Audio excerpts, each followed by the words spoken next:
אני חושב שיש משהו מאוד מאוד מאיים בשטחי ארץ ישראל, לתפיסת העולם החילונית. מאוד מאוד מאיים. מה זאת אומרת? המדינה הזאת כבר לא עומדת להיות משהו שמתאים לאדם חילוני להיות בו. אני חושש מסמכות אלוקית.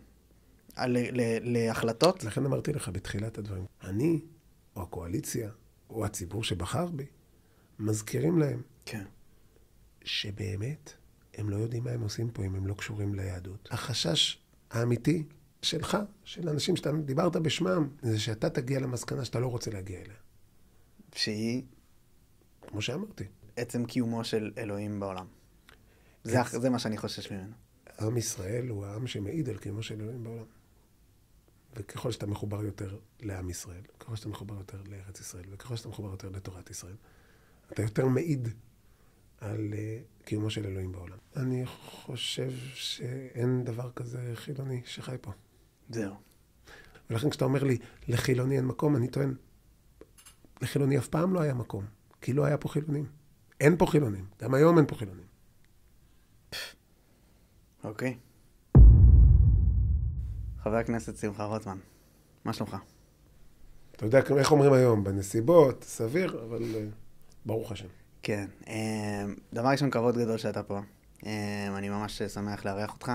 היה לנו מילה וחצי לפני שהתחלנו על זה שבעצם ברגע שאתה לא מחרים מישהו, אז אתה מזוהה כבעיה. מה אתה חושב על זה? כן, האמת היא שזה באמת בעיניי אחת הטרגדיות של השיח בישראל. זאת אומרת, ברגע שאתה לא... אני ראיתי את זה מאוד מאוד חזק, כמובן בתקופת הרפורמה, שאנשים שרצו לנהל שיח להסכמות, אני הייתי שותף להרבה מאוד ניסיונות שיח כאלו, קיבלו איומים. קיבלו מתקפות, לא בגלל שהם מסכימים איתי.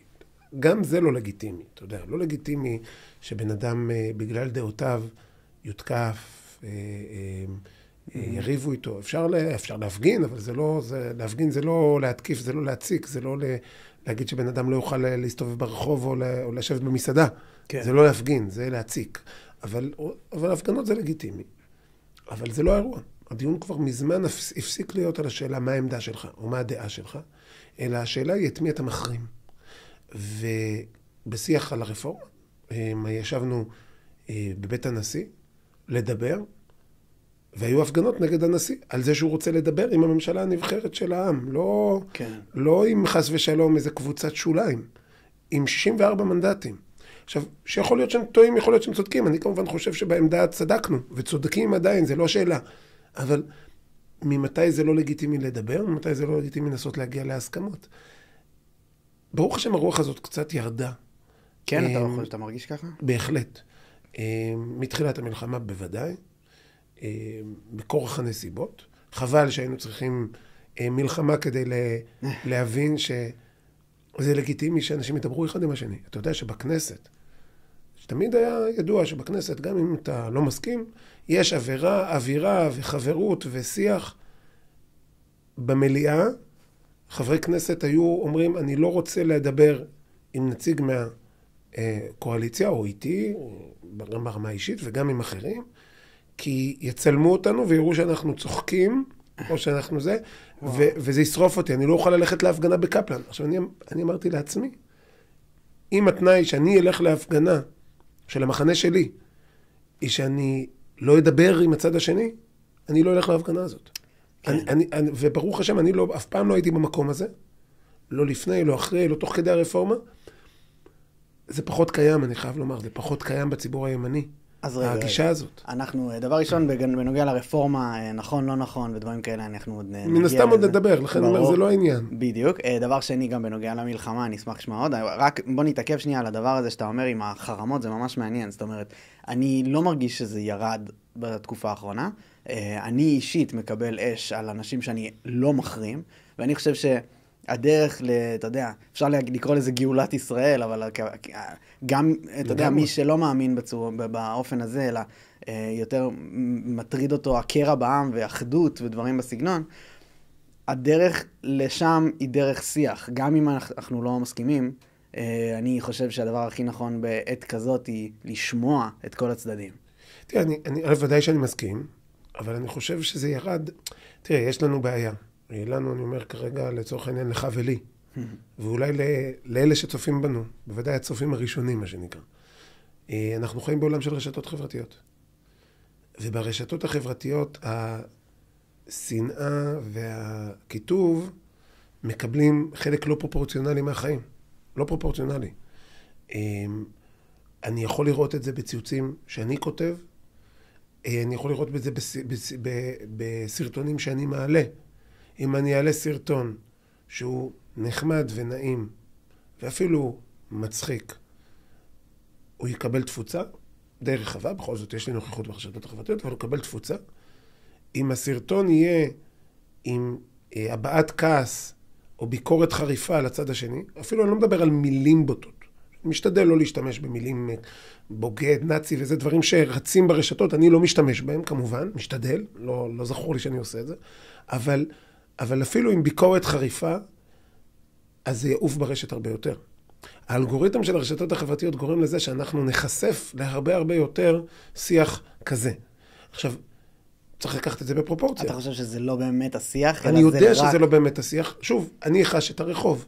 אני חש את הרחוב במובן הזה של א', היעדר פרופורציה, וגם אני רואה את המספרים. תראה, בסופו של דבר, היה לפני אחת ממערכות הבחירות האחרונות, נראה לי אפילו אחת שלא השתתפתי בהם, לפני שנכנסתי להיות חבר כנסת, היה איזה פוליטיקאי מאוד פופולרי, לא רוצה להזכיר את שמו, שהוא היה מאוד פופולרי ברשתות החברתיות. ואני לא חשבתי שהוא מתאים לתפקיד, ודיברתי עם איזה מישהו שהוא ככה יותר מתעסק בסקרים וניתוח דעת קהל וזה, ואמרתי לו, תקשיב, אני רואה שהוא מקבל המון תפוצה ברשתות החברתיות וזה, לא טוב, לא טוב, הוא ייקח קולות, הוא לא...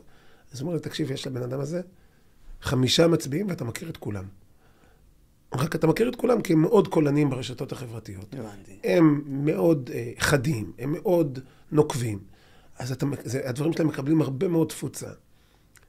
בפועל, וככה באמת יצא. זאת אומרת, אחר כך ראינו גם את התוצאות האמת. ההטיה הזאת, אנחנו צריכים, אנשים שחיים ברשת, אנשים שמפיקים תוכן, שצורכים תוכן, צריכים לקחת אותה בחשבון. צריכים להיזהר לא לשחק יותר מדי לידיים של הקבוצה הזאת, וזה פיתוי, זה פיתוי גם כפוליטיקאי, אני אומר, גם... מה זה הקבוצה הזאת? הקבוצה אני קורא לזה סוחרי השנאה. כן. אבל הם מימין ומשמאל, כן. יש אותם בשני הצדדים, זה נכון. אני כן אומר לך, פה אני לא רואה פה שוויון. באמת? אין שוויון. אין שוויון בכמה רמות. אין שוויון. זה יכול לעצבן את מי שיעצבן. לא, זה לא יעצבן. פשוט אני אישית אצלי חוטף, לצורך העניין, הייתה אצלי פה אורנה בנאי. כמות השנאה שהיא קיבלה מימין, אני לא ראיתי דבר כזה. כמובן שגם הפוך. וגם הפוך. אבל אני כן אגיד לך מה המאפיינים השונים, ולמה בעיניי זה לא שוויוני. הרבה מאוד אתה לדעתי אם תחפש ותעבור ברשימת האנשים שכתבו לך לצורך העניין אורנה בנאי, אוקיי? לא, אני לא צפיתי ברעיון עם אורנה בנאי, מן הסתם לא מסכים עם דעותיה, לא יפתיע אותך. אגב, גם הסגנון שלה הוא מאוד, דווקא הסגנון שמעורר כסח. שוב, איש וסגנונו, אני אפילו לא שופט בהקשר הזה. אבל האנשים שתעבור על רשימת האנשים, היוזרים, לא תמצא שם לדעתי שם מוכר. איך? לא. שם מוכר. שם מוכר. אתה לא תמצא שם מישהו עם בכיר במשק. אתה לא תמצא שם מישהו שהוא תת-אלוף במילואים. הבנתי. אתה לא תמצא שם מישהו שהוא אפילו לא פוליטיקאי לשעבר. אתה לא תמצא, ואם כן זה יהיה מאוד נדיר. לעומת זאת, אתה רואה בצד השני, אתה רואה אנשים שהם באים עם כובד משקל, בין אם הם פוליטיקאים לשעבר, בין אם הם, או לשהווה, בין אם הם אנשי צבא בכירים, בין אם הם אנשי עסקים בכירים, שבחיי היום-יום הם לא אנונימיים, זה לא איזה דמות שוליים שיושב ליד טוויטר וכותב משהו בעצבים, שגם הוא מחוץ לטוויטר בן אדם נחמד, אבל זה מישהו שהיה אמור להתפדח להתבטא ככה, שהיה אמור לחשוב 3 פעמים שאולי הוא יקבל בישיבת ההנהלה הקרובה, תשמע, לא מדברים ככה. אין אותם. ולעומת זאת, בצד השני, זה הפרופסורים, זה הדוקטורים, זה האלופים. עכשיו, עכשיו... מפתיע אותי לשמוע את מה שאתה אומר, אבל... זה הבוגי יעלונים. אני מבין. זה הבוגי יעלונים. אני מבין. ולכן, עכשיו, כמובן שבשמאל יהיו כאלה שיגידו, נו, ברור, כל הדוקטורים, כל הפרופסורים אצלנו, כל האלופים אצלנו, כל אנשי העסקים אצלנו, כמובן שזה לא נכון, אבל מעבר לזה שזה לא נכון, יש אנשים, לא תראה אנשים, תיקח רק את קבוצת הפוליטיקאים לשעבר, נניח שזה היה נכון, קח רק את קבוצת הפוליטיקאים לשעבר, הח"כים לשעבר, איפה אתה מוצא כמות שכזו של התבטאויות קיצוניות? אתה רואה בן אדם בכנס לשכת עורכי הדין, עורך דין בעל משרד גדול, שהוא אומר בלי להתבלבל, צריך לחוז בנשק ולירות.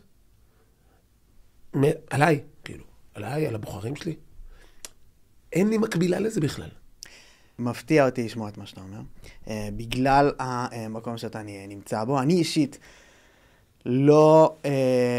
אני מבין את מה שאתה אומר בנוגע מי מחזיק במשק ומאיפה הוא מגיע ובאיזה צד ההתבטאויות הבולטות מגיעות. אבל בכל זאת, אני הייתי מצפה בתור מנהיגי המדינה לא לדבר בשיח מפלג.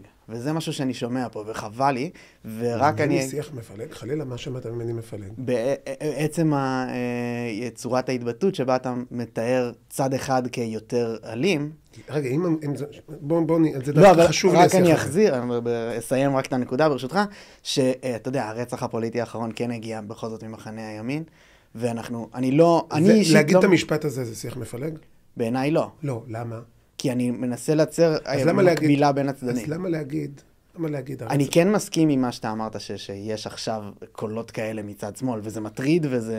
לא, אבל אני אפילו מדבר בתקופה. תראה, קודם כל, אני לא מתווכח, בוא נתווכח עם הרצח הפוליטי האחרון, נתנהל מצד ימין לצד שמאל, זה ויכוח, דיון מעניין, יש... כך או כך אין מה להתווכח. לא מדויק, יש אירוע שהיה בבחירות 99, שיש עליו ויכוח האם הוא היה רצח פוליטי או לא, של פעיל ליכוד, בזמן מערכת הבחירות. ופרשה שלו קיבלה את התעודה שלה, כמובן אני לא משווה אותה לרצח ראש ממשלה. כן. אבל בוא נניח שנייה שהאמירה הזאת, הרצח הפוליטי האחרון היה מצד ימין. זו אמירה מפלגת, או שזו אמירה שהיא תיאורית על המציאות? תיאורית. יפה. השמאל בישראל מפעיל אלימות הרבה יותר קשה כנגד מי שחולק עליו מאשר הימין. זו אמירה תיאורית או אמירה מפלגת? בעיניי מפלגת. למה? אם היא נכונה. אבל היא לא, היא התחושה שלך.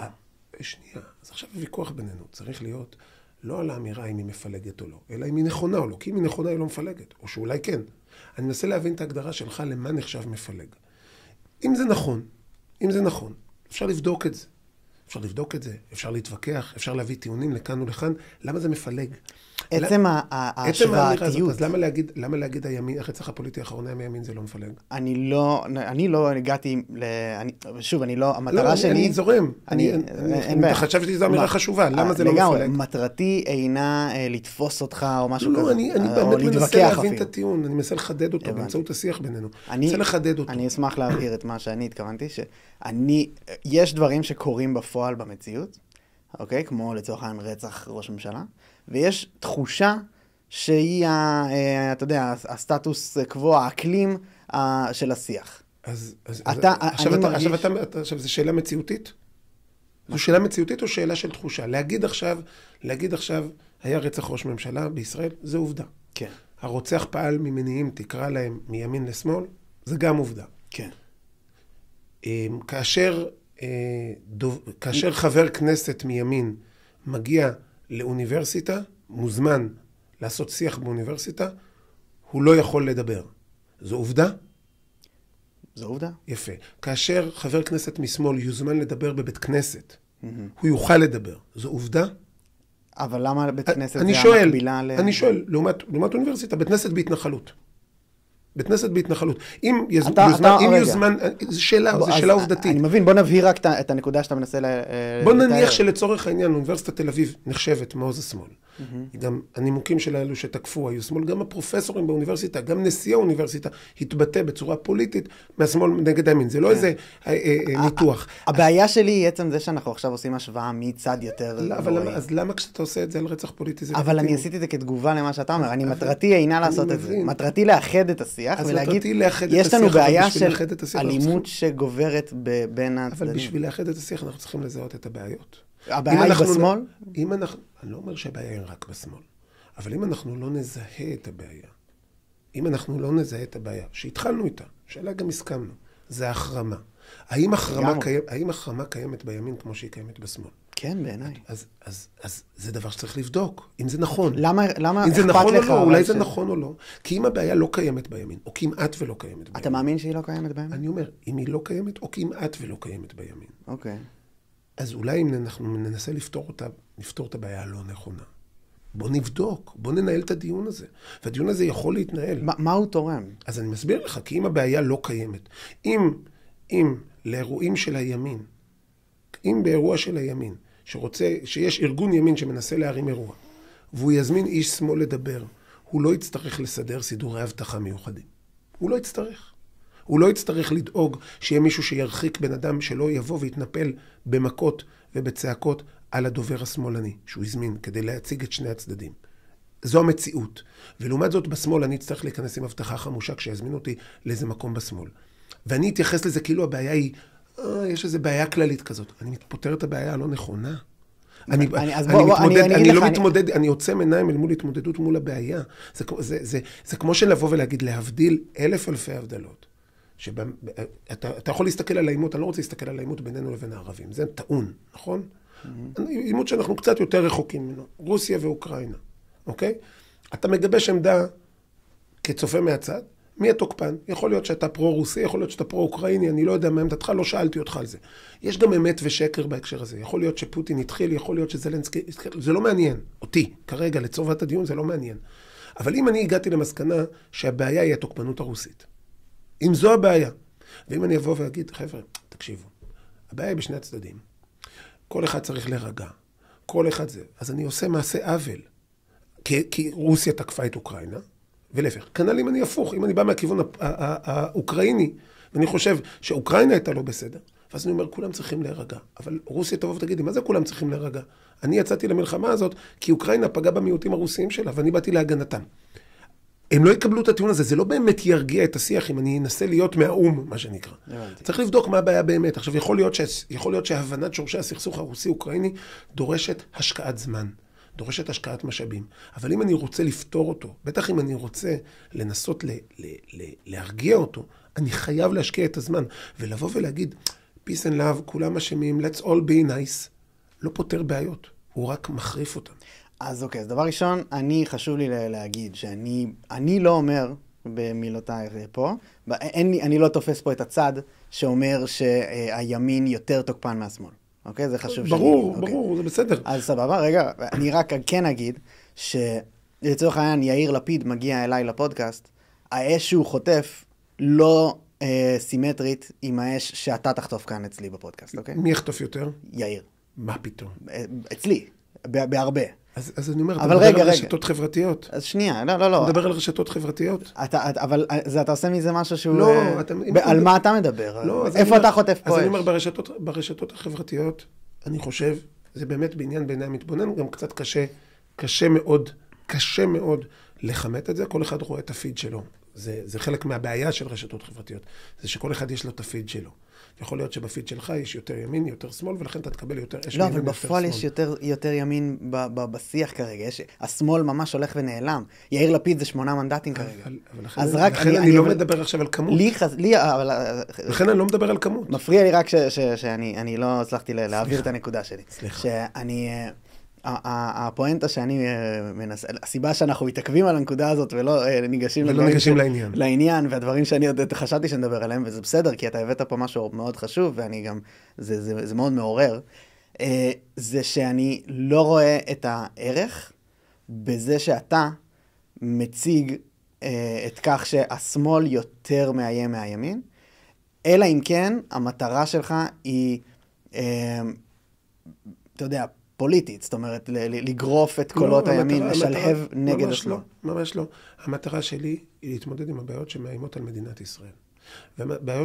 אחת הבעיות הקשות שמאיימות על מדינת ישראל זה שיח ההחרמות. ושיח ההחרמות קיים בצורה מאוד מאוד מאוד מסיבית בצד אחד. שיח ההחרמות הזה... אבל מה זה הצד הזה? הצד הזה הוא מאוד מאוד קטן. אתה מדבר על... הוא צד קטן של המפה. אין לו שום ייצוג בממשלה כמעט בכלל. בטח שלא בממשלה, אבל גם בכנסת. בממשלה אין לו. כן. בכנסת יש לו ייצוג די משמעותי. איפה? באמת? במשך תקופת הרפורמה זה היה בלוק יחסית גדול. הוא הצטמצם קצת מאז תחילת המלחמה, כי שעכשיו, נכון, עכשיו זה יותר יש עתיד והעבודה, אם אנחנו מדברים על ייצוג פוליטי. זה כלום של מנדטים, זה 16 אבל הוויכוח הוא לא פוליטי, להפך, אתה לקחת למקום הפוליטי. אני מדבר עכשיו על השיח שמתנהל בתקשורת. שבסופו של דבר אנחנו, רובנו צורכים תקשורת בדרך זו או אחרת. אני מדבר על השיח שמתנהל באקדמיה. השיח מתנהל בהרבה מקומות, הכנסת זה זירה אחת. וזו הזירה היחידה באמת שמשקפת את העם, ולכן הימין בה הוא הרוב. בכל הזירות האחרות שבהן מתנהל שיח, הימין הוא לא הרוב. הימין הוא מיעוט נרדף. מיעוט נרדף. מיעוט נרדף. מיעוט נרדף בכל הזירות האחרות. מה עם דמוגרפית רק במדינה? לא, בסדר, זה דמוגרפית, בא לידי ביטוי בכנסת. אבל אני מדבר זירות שבהן מתנהל השיח. אתה מדבר באקדמיה. איפה מתנהל שיח במדינה דמוקרטית? בתקשורת, באקדמיה, לפעמים בעולם העסקים. יש זירות שיח. עולם העסקים, עולם התקשורת, עולם האקדמיה. ושם הימין הוא מיעוט נרדף. מיעוט נרדף, לא מיעוט. מיעוט זה דבר בסדר, לגיטימי להיות מיעוט. מיעוט נרדף פירוש שאנשים שרוצים להביע את עמדתם האותנטית ברחוב, הם יכולים לעשות את זה, כי ברחוב הם הרוב. ברחוב הם הרוב, הם יכולים לעשות את זה. אם הם רוצים לעשות את זה באקדמיה, הם יודעים שהקידום שלהם ייפגע.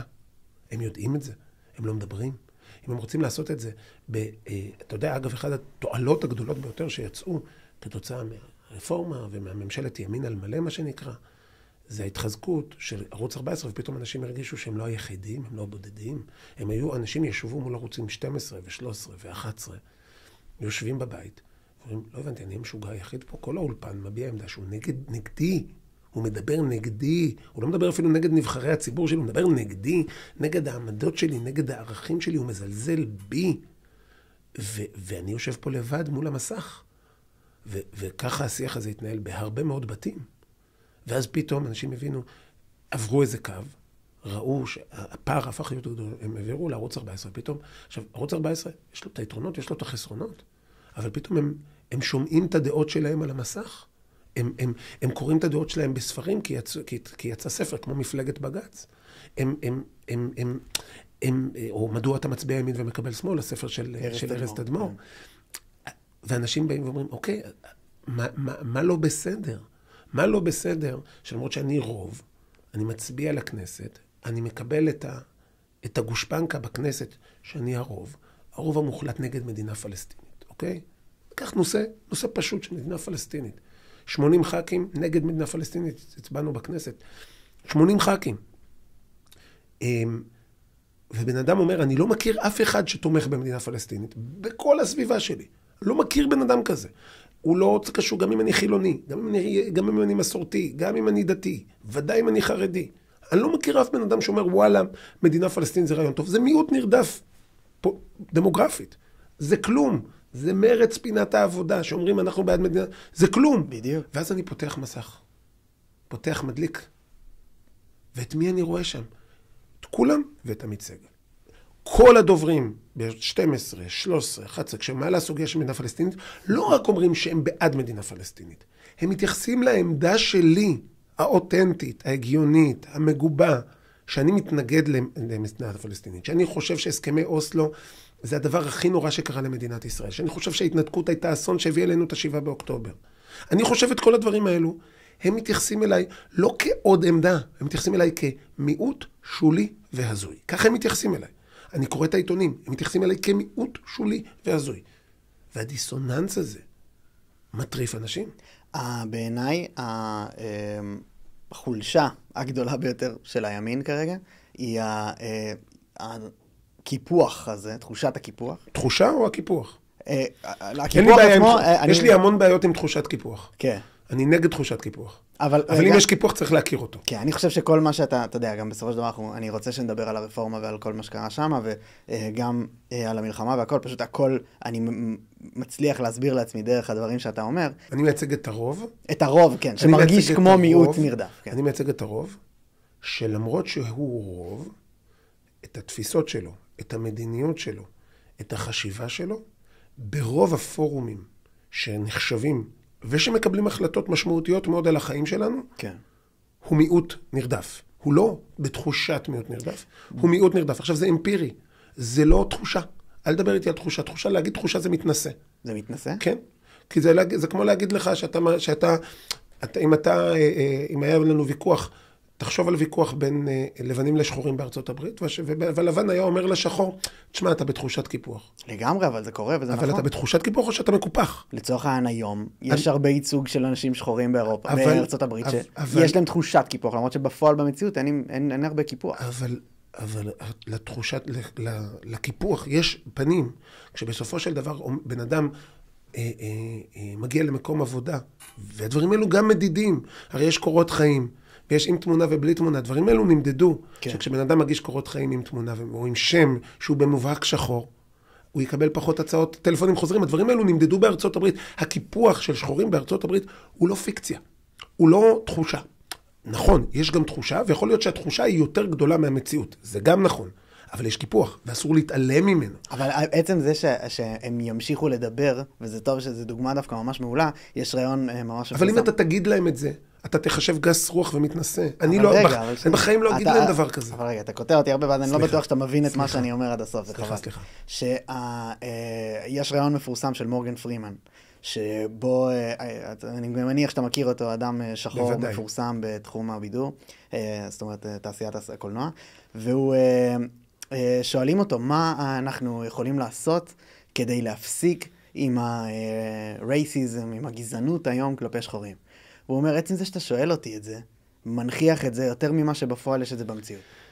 ואני חושב שיש משהו בעצם על לדבר את זה, מנחיח את זה יותר מאשר, תקשיב, יש לך את כל הממשלה. אתם יכולים לעשות כבר הרבה דברים. ולהמשיך לדבר על זה, זה קצת משאיר את זה ככה. אז אני... והאמירה שלי מחזקת בעיניי, לאו דווקא מחישה או מתנשא. אני לא חולק עליך. ואני לא עוסק בזה בחיי היום-יום. אני לא קם בבוקר, כמה מקופח אני.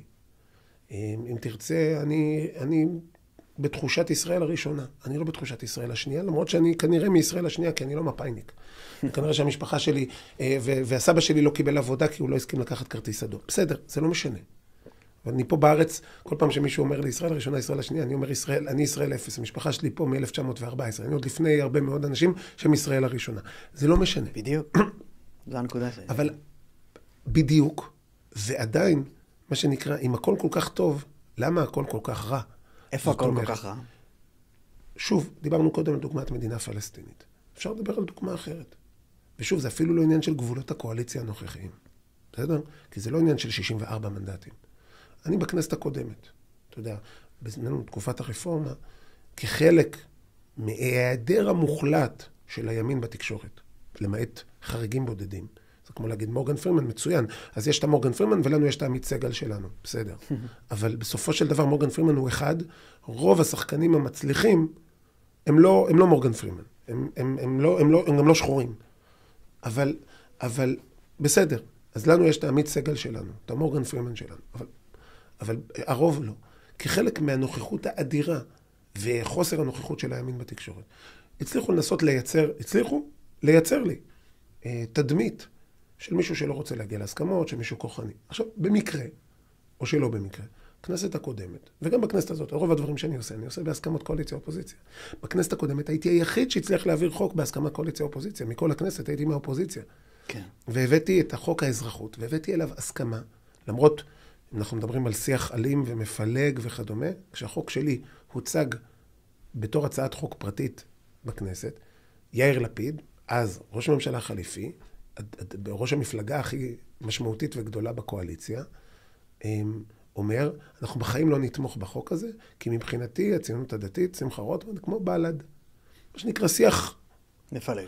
שיח מפלג, לא תמצא ב-50 שנה של נתניהו, ב-80 שנה של נתניהו לא תמצא אמירה אחת עם רמה כזאת של להתייחס למפלגה, שהציונות הדתית של כבל"ד, בוא, כאילו, לא תמצא, הרי מה באים בטענות לנתניהו לשיח המפלג שלו, שפעם הוא לחש על האוזן של מישהו וזה נקלט, שהשמאל שכח מה זה להיות יהודים. זה אמירה טובה, לא טובה, נדון בה, אם תרצה, לא מעניינת. אנחנו מדברים על מישהו, בזמן שהוא ראש ממשלה, עומד בישיבת סיעה, בפתיחת שבוע הכנסת, ואומר, מבחינתי, הציונות הדתית, כן, אלו שמחרפים את נפשם, שבתי הקברות הצבאיים, הם כמו בל"ד מבחינתי. וואלה, עבר לו בשקט, אף אחד לא זוכר את זה אפילו. אבל זה מה שהוא אמר, ואני התנגד לחוק הזה. בסוף לא עבד לו. אני התעקשתי לעשות הסכמות שם, והגעתי להסכמות. ומי עם רם בן ברק, מהמפלגה של לפיד, עם איילת שקד ואנוכי, והעברנו את החוק הזה, לדעתי הוא זכה 90 ח"כים תמיכה. אוקיי? היחידים שהתנגדו לו, הייתי יחידים, היו מפלגת מרץ, והערביות כמובן, מפלגת העבודה נמנעה, שאר המפלגות תמכו. כולם. אוקיי? וואלה. מאחד, נכון? רחב, קונצנזוס רחב. הדבר הזה מגיע לבג"ץ. ואנחנו מדברים על בג"ץ, שכביכול אחרי השינויים, אחרי שמונו, ויש... בג"ץ נותן פסק דין, מוציא צו על תנאי נגד החוק הזה. עכשיו, זאת אומרת שהעמדה שבכנסת היא מיעוט שולי, הערביות ומרץ. בבג"ץ זה הרוב. כן. אז ופה אנחנו מגיעים לרפורמה. אז כשאתה מספר לי, אתה בתחושת נרדפות, או בתחושת קיפוח, אני אומר לך, אחי, איזה תחושה ואיזה נעליים. אני מצליח להעביר חוק חוצה קואליציה-אופוזיציה, להביא 90 ח"כים, זה לא עוזר לי. כן. כי בבג"ץ אני מיעוט. דוגמה מעולה, וזה ממש מכניס אותנו לשיח על הרפורמה. אני ברשותך רק לפני השיח על הרפורמה, רציתי לשאול אותך משהו קצת יותר אקטואלי, אבל שדי, אתה יודע, מחזיר את השיח הזה, ואולי יביא אותנו לשם בדרך יותר טובה, זה על ההתנהלות של הממשלה במלחמה. מה דעתך על התפקוד? זאת אומרת, האם הממשלה מתנהלת באופן שאתה מרוצה ממנו? האם אתה תומך בהחלטות סביב המלחמה? כמו כל דבר, חלק כן וחלק לא. אני לא חסיד שוטה של אף אחד. יש דברים, אני חושב, אם אנחנו צריכים לתת ציון כולל, כן. אני חושב שבסך הכל, קצת בדומה למלחמת יום כיפור, שהתחילה באובדן דרך ושוק ותדהמה, התחלה התאוששות. אגב, קודם אצל הדרג המדיני, אחר כך אצל הדרג הצבאי. אני לא מדבר על דרגי השטח. דרגי השטח התעוררו מהרגע הראשון. קפצו, אנשים הקפיצו את עצמם, גייסו את עצמם, חילו את עצמם ונלחמו. אני מדבר, גם ביום כיפור. אבל הדרג המדיני אל מול הדרג הצבאי הבכיר, קודם התאוששות של הדרג המדיני הבכיר, אחר כך גם התחלה של התאוששות של הדרג הצבאי הבכיר, חלקם עדיין בקונספציה, זה בעיה, גם בדרג המדיני וגם בדרג הצבאי.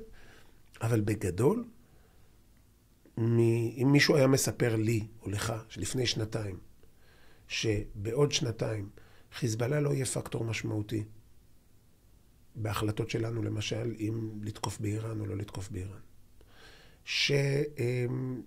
שחמאס, כל ראשי החמאס יחוסלו, שעזה תהיה בפועל פחות מסוכנת לחיילים מחלקים מסוימים ביהודה ושומרון.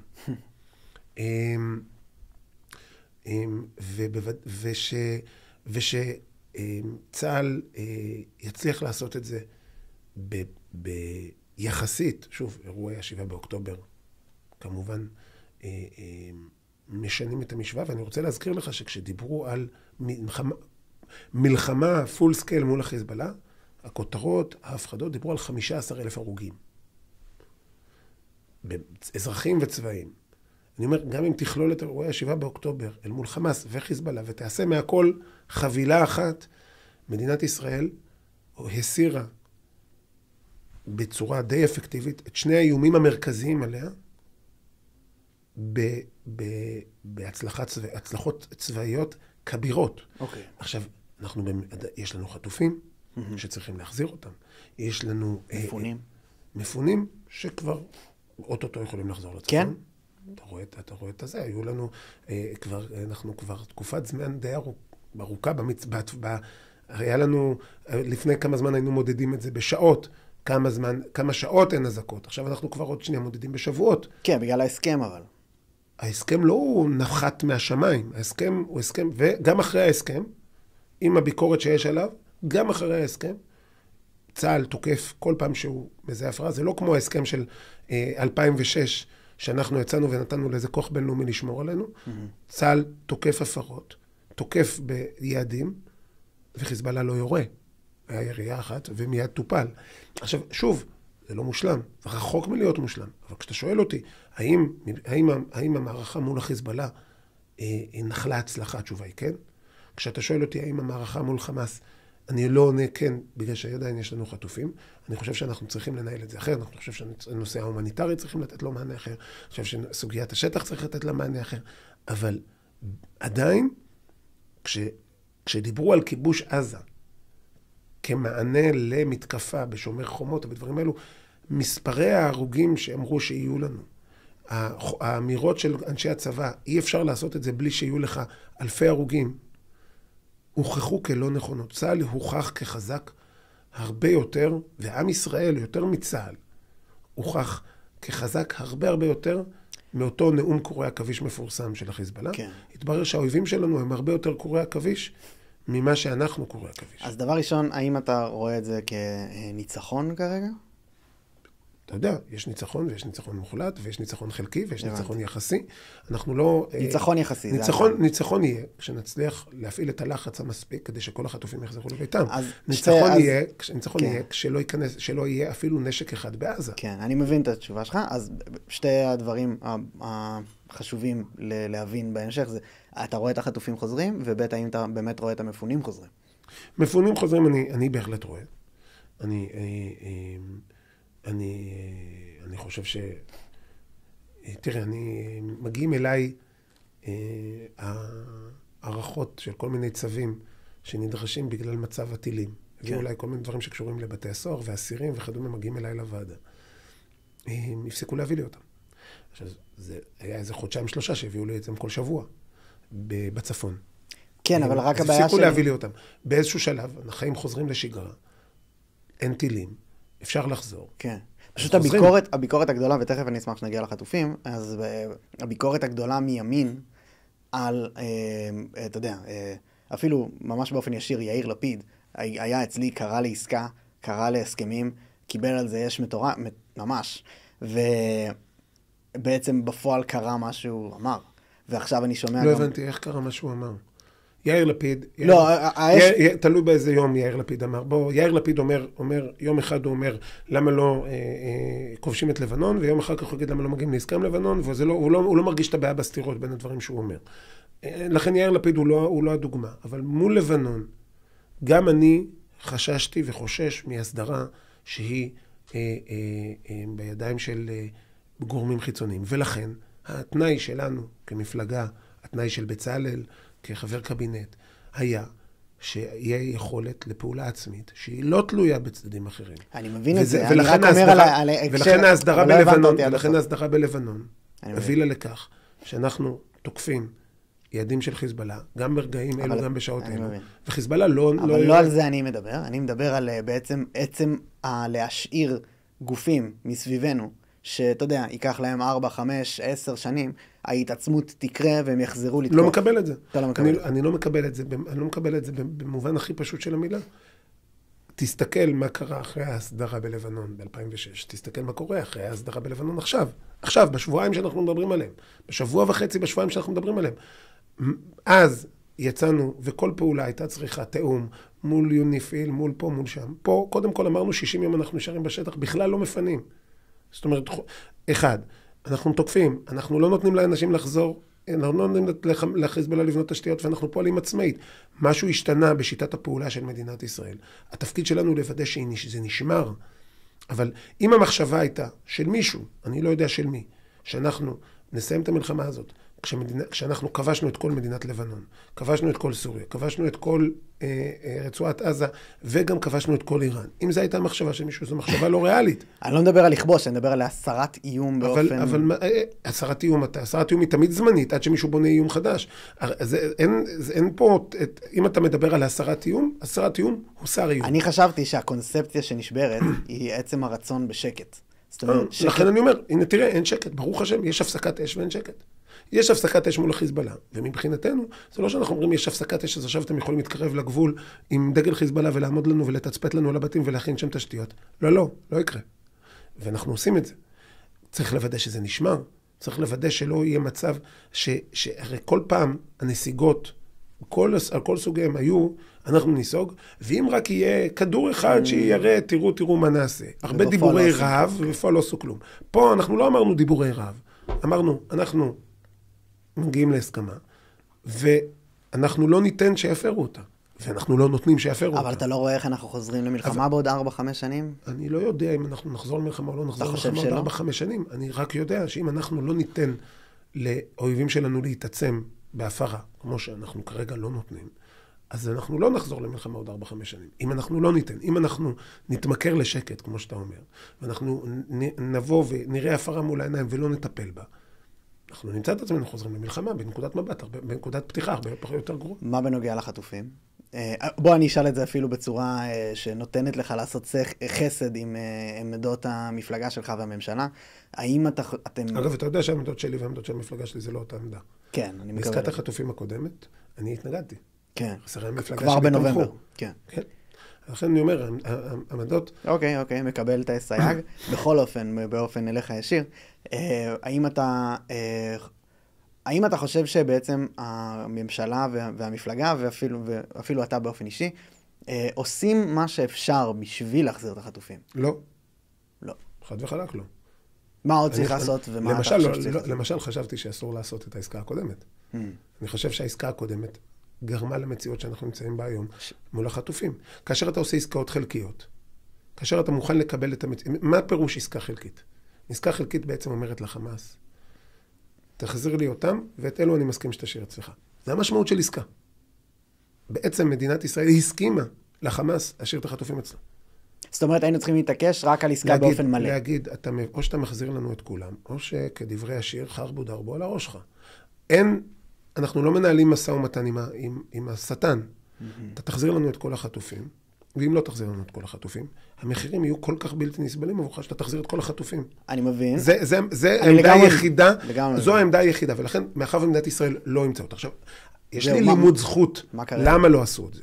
אבל קודם כל הסיבה, העניין הוא פשוט, מה שאני הצגתי עכשיו זו עמדתי. זו לא עמדת כולם. מקבל את זה לגמרי. אבל מה, יש את הטענה בעצם משמאל, שהממשלה ממניעים פוליטיים לא רוצה להחזיר בכלל את החטופים כרגע. זו טענה מרושעת. מסכים. אבל בוא תראה לי איך לא. אני באמת אשמח להבין.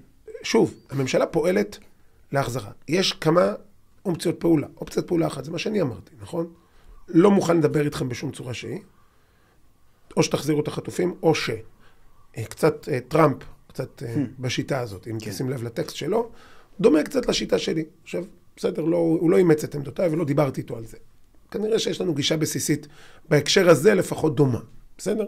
אבל זה גישה אחת. חבר'ה, כדאי לכם מאוד שחטופים יוחזרו. ואם הם לא יוחזרו, לא יהיה לכם נעים. מה זה עושה? זה הופך את החטופים מנכס עבור החמאס לנטל עבור החמאס. נכון להיום, מדינת ישראל, עכשיו באו מצד שני, באו ואמרו, תחתרו לעסקה. והיו הקיצוניים שבהם, תחתרו לעסקה בכל מחיר. עכשיו, הקו הזה, מה הוא הופך את החטופים? הופך את החטופים לנכס עבור החמאס. ולכן הקו הזה פוגע בחטופים. עם שני הקצבים אותו קיצוניים, בוא נניח, צועקי העסקה בכל מחיר, עזוב כרגע שהם לא באמת מתכוונים בכל מחיר, אבל נניח צועקי העסקה בכל מחיר, בצד אחד, ואני בצד שני. אני כדמות קיצונית. אני אומר, שום משא ומתן, שום עסקה חלקית, או כולם, או חרבו דרבו. אין אמצע. בצד שני שאומר, תחתרו לעסקה, תנסו להציל את מי שאפשר, עסקה בכל מחיר, גם עסקה של 4, גם עסקה של 3, גם עסקה של 2. הגישה שלי הופכת אותם לנטל עבור החמאס, הגישה הזאת הופכת את החטופים לנכס עבור החמאס. מה התמריצים שזה מייצר? הגישה הזאת בעיניי הופכת את התמריצים של החמאס לא לשחרר את החטופים, והגישה שלי הופכת את התמריצים של החמאס כן לשחרר את החטופים. מאחר והחטופים מוחזקים על ידי חמאס, לא על ידך ולא על ידי ולא על ידי נתניהו, מוחזקים על ידי חמאס. בעיניי הגישה שלי היא היחידה שיש לה סיכוי לעבוד. אבל אני יודע שיש עוד גישות, אני יודע שיש באמצע. לכן ככל שמדינת ישראל נעה על הקוטב, בין שני הכתבים האלו, יותר לקוטב של עסקאות, שולחת אנשים למסעים ומתנים, בעיניי היא פוגעת בחטופים, בעיניי הצד הזה, היא תורמת. איפשהו מדינת ישראל נמצאת איפשהו באמצע. וקצת כמו כל דבר שהוא פרווה, הוא לא חם, הוא לא קר. אז אולי זה לא גורם את כל הנזק לחטופים, שאם מדינת ישראל הייתה מאמצת את עמדת העסקה בכל מחיר. וזה לא גורם את כל התועלת שהעמדה שלי, אבל זה מנסה, זה איפשהו באמצע. אני חושב מה לעשות, ככה זה מדינה דמוקרטית. בסופו של דבר אתה מחפש ממוצע בין העמדות של שרי הממשלה, העמדות של הציבור, העמדות של דמוקרטיה, ככה זה עובד. זה לא מושלם. אבל זה לא מושלם. הורים של חטופים. ואני חושב שהעמדה שלי יהיה נכונה, מה לעשות? ואני חושב שהעמדה האחרת פוגעת בחטופים. אז זהו, אתה בעצם מציג את זה שבעצם הקריאה לעסקה פוגעת בחטופים. זה הקריאה של בעצם משפחות החטופים עצמם. לא, יש משפחות חטופים שעמדותיהם הן אחרות. יש משפחות חטופים כך. ולכן אני אומר, משפחות החטופים הם בוודאי כאבם נשמע גם על ידי, אני מדבר איתם הרבה, אני מדבר איתם גם בחדר הוועדה, גם מחוץ לחדר הוועדה. וחלקם אומרות את מה שאתה אומר. חלקם אומרות רק עסקה של כולם תמורת כולם. השבוע אחר 2-3 שיחות כאלו. אמרו, כשאנחנו שומעים את המילים עסקה חלקית, אנחנו משתגעים. כי הם יודעים שהילדים שלהם לא יהיו חלק מעסקה חלקית. הם יודעים את זה, וזה מפחיד אותם, וזה מטריד אותם, והם אומרים לי את זה. חלק אומרים, אנחנו נגד כל עסקה, אנחנו רוצים את הגישה שלך, של בוא נפסיק את ההומניטרי, חלק, העמדה שלהם מורכבת, חלק בהם אומרים, אנחנו לא רוצים את האמצע הזה. אם ייקחו את הקו שלך, טוב, אם ייקחו את הקו הקיצוני, גם טוב, אבל כרגע האמצע הזה פוגע יותר מהכל, וגם להם יש קייס, אני לא חושב שהם טועים. אבל צריך להבין שככה זה במדינה דמוקרטית, אף אחד לא מקבל את כל מה שהוא רוצה, כן. אפילו בסוגיות אקוטיות כמו שחרור חטופים. אתה אישית אבל רואה את זה מגיע? אני חושב תראה, אתה חושב שהם יחזרו באיזשהו שלב? תראה, לאט. חלק משוחררים. עכשיו, הספירה פה היא מטעה קצת. אנחנו יודעים כמה חטופים יש. נכון להיום 100. שוחרר הגופה, וזה מאוד עצוב. מאוד עצוב מצד אחד, שהוא לא חזר בחיים. מאוד משמח שהוא חזר. אנחנו תחושות מעורבות בנושא הזה. אבל גם מבין החטופים, בערך החלוקה היא גם לא שכולם חיים ולא שכולם מתים. באמת הקריאה מטראמפ עכשיו עם הציוץ הזה המפורסם. אני חושב שהקריאה הזאת תורמת. תורמת, כן. אני חושב שהיא תורמת.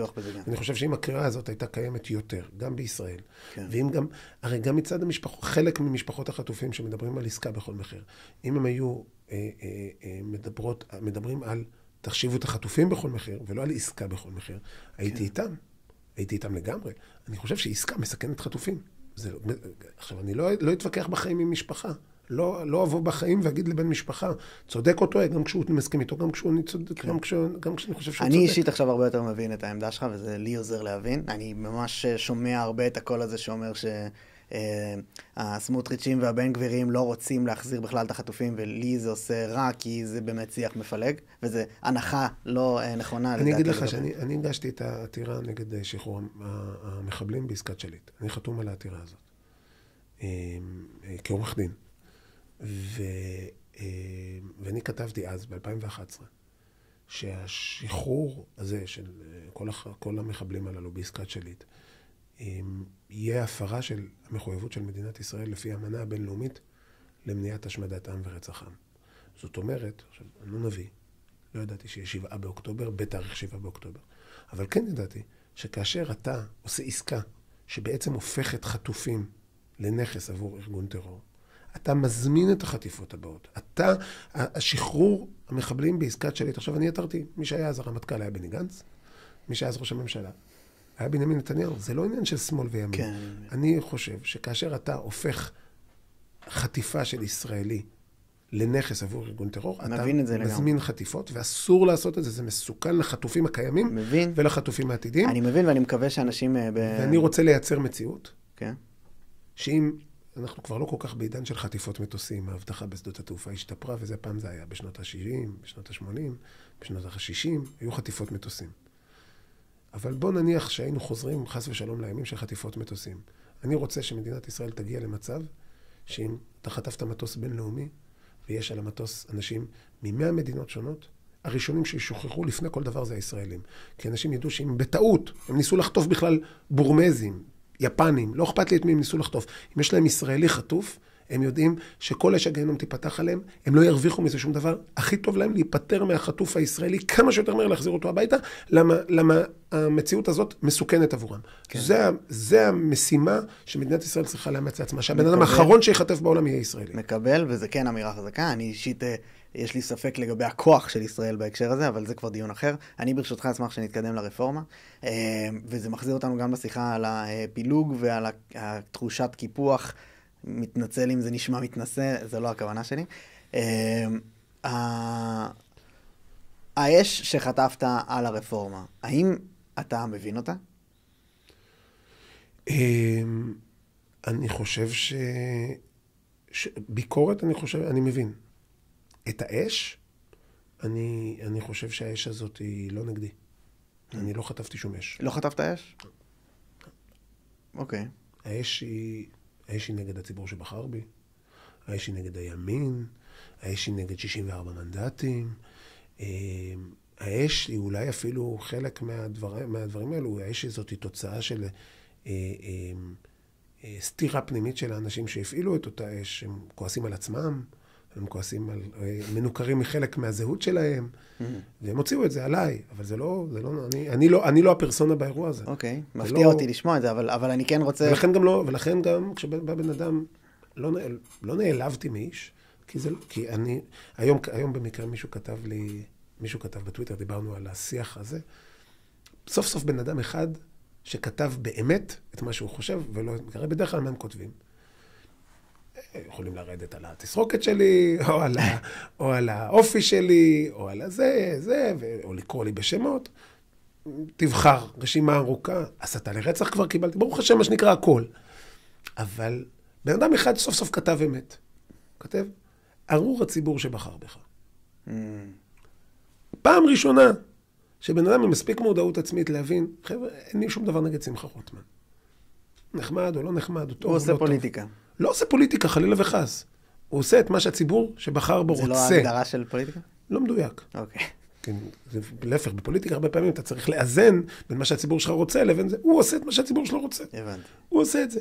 ארור הציבור שבחר בו. ככה כתב אותו אחד בטוויטר. ואני אומר, סוף סוף בן אדם אחד בכל המדינה הזאת שמדבר אמת. הוא לא כועס עליי, הוא כועס על הציבור שבחר בי. שיתמודד, ככה זה דמוקרטי. אני מבין את זה.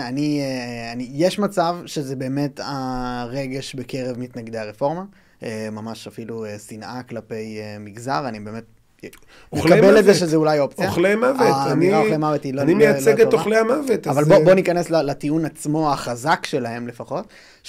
וזה אני חושב שאתה הצגת בהתחלה בשיח שלנו על הפילוג, שאין הרבה ייצוג ימני בתקשורת. כמובן שאין באקדמיה ואין במערכת המשפט ובצבא.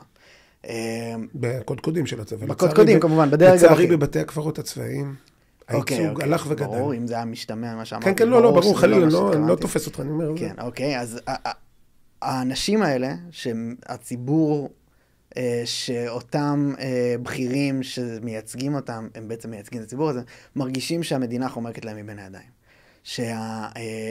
כל העמודי התווך ששמרו על הדמוקרטיה, כזאת ליברלית. לא לדמוקרטיה. כי הטענה שלהם, אני מנסה לקחת את טיעונם במלואו, בעצם נחטף על ידי אנשים שהמטרות שלהם הן ממש כקונטרה לקיפוח להחזיר.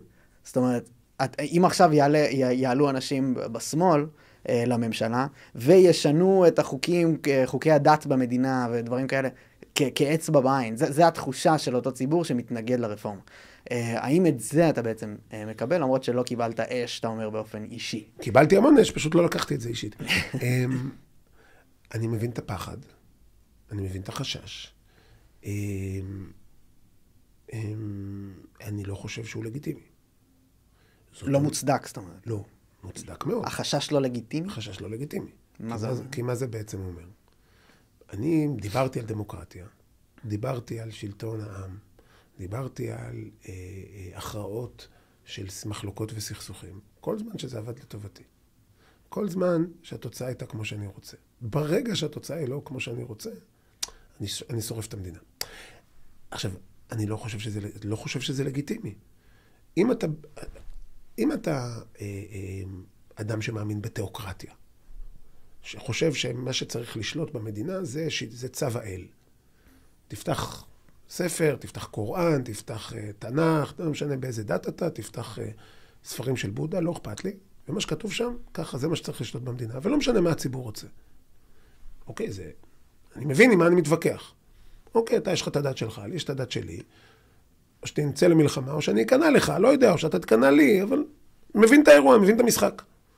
אם אתה בא ואומר, חברים, הערך ועליו אני רוצה להגן, זה התפיסה שלכל אדם יש קול אחד, של שוויון בין האנשים, כל בני אדם נבראו בצלם אלוהים, תפיסות של הצהרת העצמאות האמריקאית. ברור, המדינות המערביות המדינות המערביות. ולכל אדם יש זכות לשווה בשלטון, ולקדם את המדינה למקומות שהוא מאמין ורוצה. ואז אתה אומר, כן, כן, אבל רק אם זה יוצא כמו שאני רוצה. אם האירוע יסתדר לו כמו שאתה מפסיד במשחק, ואז אתה מפיל את כל הכלים. אתה משחק שחמט עם ילד קטן, כן. יש כללים, זה מתקדם ככה, הלבן הולך ככה, השחור הולך ככה, הסוס הולך ככה, ואז פתאום הוא רואה שהוא הולך מתקרב למט, הוא מתקרב למט, ואז הוא עושה פאק, מעיף את כל המשחק, כי התוצאה לא מוצאת חן בעיניו. ככה אתה מרגיש שהציבור הזה יתנהג? לא, זה תיאור של מה שאתה תיארת. לא, אני פשוט שיקפתי. לא מה שאני מרגיש. זה שיקוף של מה שאתה אמרת. הם אומרים, אנחנו הופכים להיות מיעוט, ואוי ואבוי מה יקרה פה, כי המדינה תלך לכיוון שאנחנו לא מסכימים. קוראים לזה דמוקרטיה.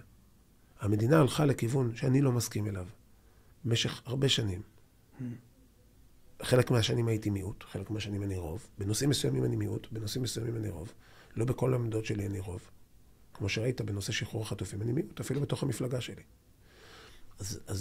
אז הנה, תראה, תחשוב שאני הייתי בא ואומר, נושא החטופים הוא נושא אקוטי, הוא חשוב גם לי, גם באותה תקופה היה לי גם קרוב משפחה שהוגדר כחטוף. אחר כך התגלה שהוא לא. הוא נושא חשוב לי, אבל אני הייתי מיעוט אצלי בסיעה, אצלי במפלגה. השרים הצביעו נגדי, אני איבדתי את העמדות שלי. תחשוב שהייתי בא ואומר, אוקיי, אין בעיה, אני שורף את המדינה, שורף את המפלגה, עוזב את הקואליציה, אז את הכל. יכול להיות שזה תגובה טבעית, אבל זה לא תגובה לגיטימית. אני מבין לגמרי את מה שאתה אומר. הטענה הרווחת מימין בנוגע לעניין הזה זה שיצא המרצע מן השק, מה שנקרא בהקשר של רעיונות אנטי-דמוקרטיים שעכשיו צפים בהאשמה של לקיחת הדמוקרטיה. לגמרי. מקבל וזה את זה. אותו דבר גם בבית המשפט. לגמרי, וזה טיעון חזק, ואני אשמח גם שנתקדם ממש לעניין הזה, אבל לפני זה, קודם כל בוא נבין, אני רוצה שזה יהיה רק יותר ברור שאנחנו מדברים על העמודי תווך ששומרים על דמוקרטיה. ההסתכלות מצד שמאל על העניין הזה, זה שבג"ץ, לצורך העניין, זה גוף שמטרתו לשמור על כללי המשחק כמו שאנחנו הגדרנו אותם בהתחלה.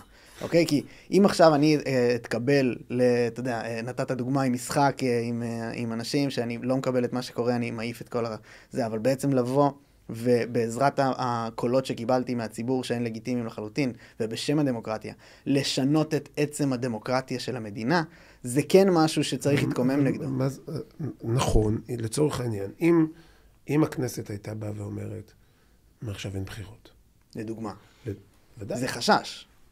יכול להיות שזה חשש, רק אין שום סיבה לחשוב, כאילו, אני יכול לחשוש מכל מיני דברים, רק שאין לזה שום קשר למציאות. אבל זה גם לא משהו אתה יודע, אני לא יכול לגרום לבן אדם, גם הכנסת שהיא נשלטת על ידי השמאל, יכולה להחליט שמחר אין בחירות.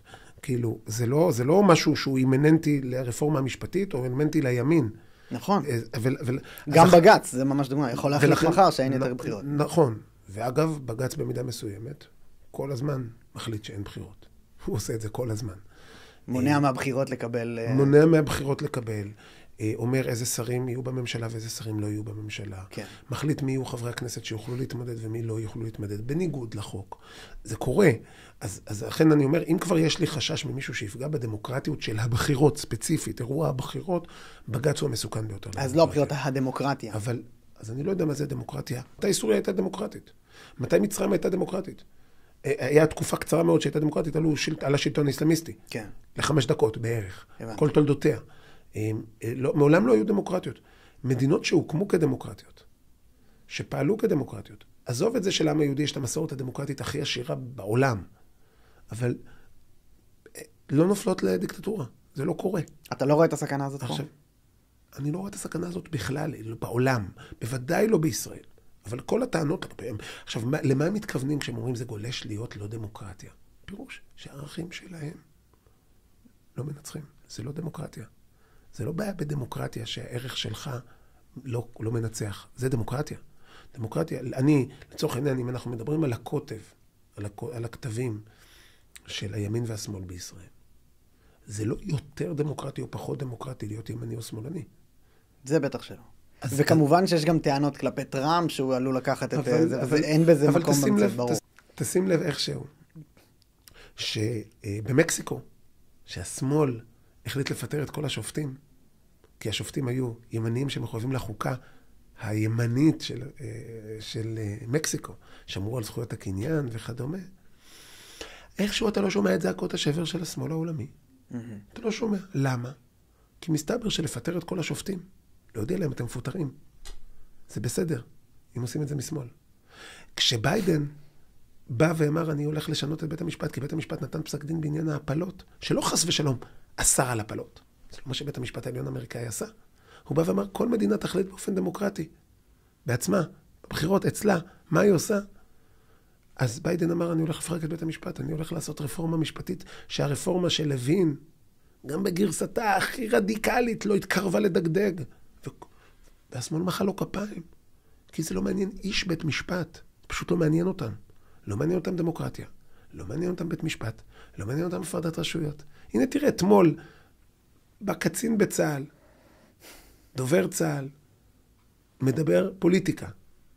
על נגד החלטת ממשלה, נגד חוק שעובר בכנסת, בתוך כדי הליכי חקיקה. הם מתלוננים למה אנחנו תוקפים אותו. למה?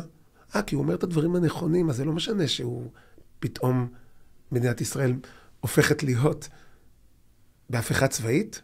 ממתי קצין בצה"ל מביע עמדה על החקיקה בפרלמנט? עוד שנייה הוא יבוא עם טנקים יעלה לכנסת. מה זה הדבר הזה? זה משהו שהוא ביג נו-נו. הוא ביג נו-נו בכל דמוקרטיה, שקצין במדים ידבר על חקיקה בפרלמנט. זה מזעזע. אם אתה שומע את זה בכל מקום אחר, היית אומר, מה זה הדבר הזה? מה זה הרפובליקת בננות הזאת? אבל פה לא, כי הוא אמר משהו שמתאים להם פוליטית. עכשיו, זה צודק, זה טועה, זה לא נכון, הוא דיבר דברי טעם, דיבר דברי הבל. את מי זה מעניין? יש כללים, יש מבנה, יש מוסדות, כמו שאתה אומר, אבל זה לא מעניין אותם המוסדות. מעניין אותם השליטה, מעניין אותם הכוח. הבנתי. ולעומת זאת, מי שנאבק על המוסדות, מי שנאבק על הפרוצדורה, מי שנאבק על הכללים, זה הרפורמה, זה אני. בוא ניכנס אז יותר לעניין שם. בוא תראה לי את תחלואת בית המשפט יותר מקרוב. אני כן מקבל את הטיעון שלך שבעצם הקול שקורא לכך שבעצם המטרה של הרפורמה היא הפיכה שמטרתה להרעיד את יסודות הדמוקרטיה במדינה, אין לה הרבה בסיס. אני באמת אקבל את זה. אבל תראה לי את הרצון שלך, כי אתה בעצם טוען שבג"ץ אינו דמוקרטי בעצמו. במובהק. אז בוא נראה את זה בבקשה. אז דבר ראשון אני אגיד לך, תמיד אני עושה את התרגיל הזה עם כל מיני אנשים. אני אומר להם, איזה סמכויות אתם רוצים שיהיה לבית משפט? מה אתם רוצים? שהוא יוכל לבטל חוקים, שהוא יוכל לבטל חוקים? מה שאתם רוצים, תגידו, תכתבו על דף. הסמכויות שצריך שיהיה בג"ץ אל מול הכנסת. אז אני אומר להם, אוקיי, מעכשיו, ההרכב של בית המשפט, בסדר, קיבלתם כל מה שאתם רוצים, רק שאת ההרכב של בית המשפט אני ממנה. או אתם יודעים מה? אני אפילו לא ממנה. אתם חושבים, סומכים עליי, אני פוליטיקאי. מעכשיו ההרכב של בית המשפט זה כמו ההרכב של מועצת גדולי התורה של ש"ס. של חכמי התורה של ש"ס. לא, מה פתאום? אז למה אתם לא רוצים את זה? כי זה לא דמוקרטי. למה זה לא דמוקרטי? אבל הם לא נבחרים פוליטית. ואתם רציתם שלא יהיה כוח בידיים פוליטית. והם חכמים, והם רבנים. אז למה לא? כי הם לא כמוכם.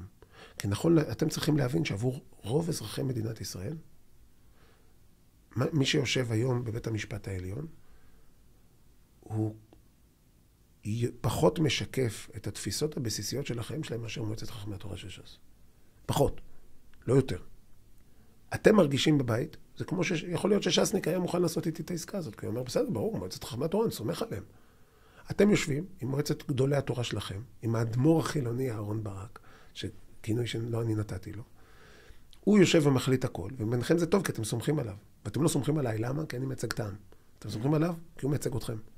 זה אירוע פוליטי לחלוטין. לכן קוראים לספר שלי, מפלגת בג"ץ. כי בג"ץ זה לא עמדה משפטית, בג"ץ זה עמדה פוליטית. אני רוצה לאתגר בשביל להבין, כי באמת חשוב לי. אני מבין את מה שאתה אומר, שזה בעצם מייצג את קולו של המיעוט שמביע את החשש, אבל זה גם מייצג את אבני היסוד שעליהם קמה המדינה. לא, לא נכון. לא נכון. בג"ץ כן הוקם, האופן, זה... קו החשיבה שלו, זה דברים ש... ממש לא נכון. מה זאת אומרת לא נכון? לא נכון. א', עצם הסמכות לבטל חוקים. בן גוריון, מקים המדינה, התבטא נגדה בשיא התקיפות והחריפות. לא, אבל הם מייצגים את עמדותיו של בן גוריון כרגע. אני לא חושב, אני חושב שאני הרבה יותר מייצג את עמדותיו של בן גוריון. באמת? כן. עם בן גוריון חוק כמו חוק האזרחות, בחיים לא היה חושב להצביע נגדו. נכון? שאומר שאנחנו, בן גוריון הטיל ממשל צבאי על ערביי ישראל. אנחנו מדברים על מישהו שבן גוריון היה מוכן לקבל סיטואציה שאסור לפעול למען התיישבות יהודית. אבל הוא גם חילוני וגם סוציאליסט. שים שנייה בצד את החילוני והסוציאליסט, אני כרגע מדבר בצד הלאומי. תכף נדבר על החילוני והסוציאליסט. בהקשר הזה הוא ממש ניגוד ישיר. בוא נדבר שנייה על הצד הלאומי. אוקיי. בג"ץ בא ואמר, אסור להקים התיישבות יהודית. אין דבר כזה התיישבות יהודית. פסק דין, קעדאן, אין דבר כזה התיישבות יהודית. בן גוריון, עזוב בן גוריון, גם יורשיו של בן גוריון קראו את בגדיהם בפסק הדין הזה. גם פרופסור שטרית, מפלגת העבודה, שראה את הדברים האלו, הוא אמר, זה פסק דין מזעזע, סוף הציונות. זה פסק דין של בג"ץ. נכון להיום, קיבלתי טלפון בדרך לפה מאיזה יישוב בגליל, הוא אומר, זהו, הגליל מת. לא יהיה גליל יהודי. לא יהיה גליל יהודי. דיברנו קודם על חזרת התושבים, חלק יחזרו, חלק לא, מקווה שכמה שיותר יחזרו, אבל הגליל לא יהיה יהודי יותר. ככה הוא אומר, אני מקווה שהוא טועה. אבל התחושה של אנשים בשטח, עכשיו אם אני רוצה עכשיו להקים עיר יהודית בגליל, להגיד, אין בעיה, בוא, אני מבין את הבעיה, גילינו את נקודת התורפה שלנו בגליל, יש שם אוכלוסייה חלשה יותר, צריך לחזק את הגבול הצפוני, ומה שיחזק את הגבול הצפוני זה נקים עכשיו עיר יהודית בגליל. אני לא יכול. כן. אני לא יכול, למה? כי בג"ץ. לא יכול להקים עיר יהודית. לא יכול לתעדף יהודים לעבור לגליל. עכשיו, יש לזה סיבות, אבל בן גוריון היה תומך בקו הזה? בן גוריון היה מוכן לשמוע את הקו הזה בכלל? אני מבין, בהקשר לאומי אני רואה... בהקשר לאומי. תכף נדבר גם על עוד הקשרים. מי חתם על מסמך הסטטוס קוו? דיברנו דתי חילוני.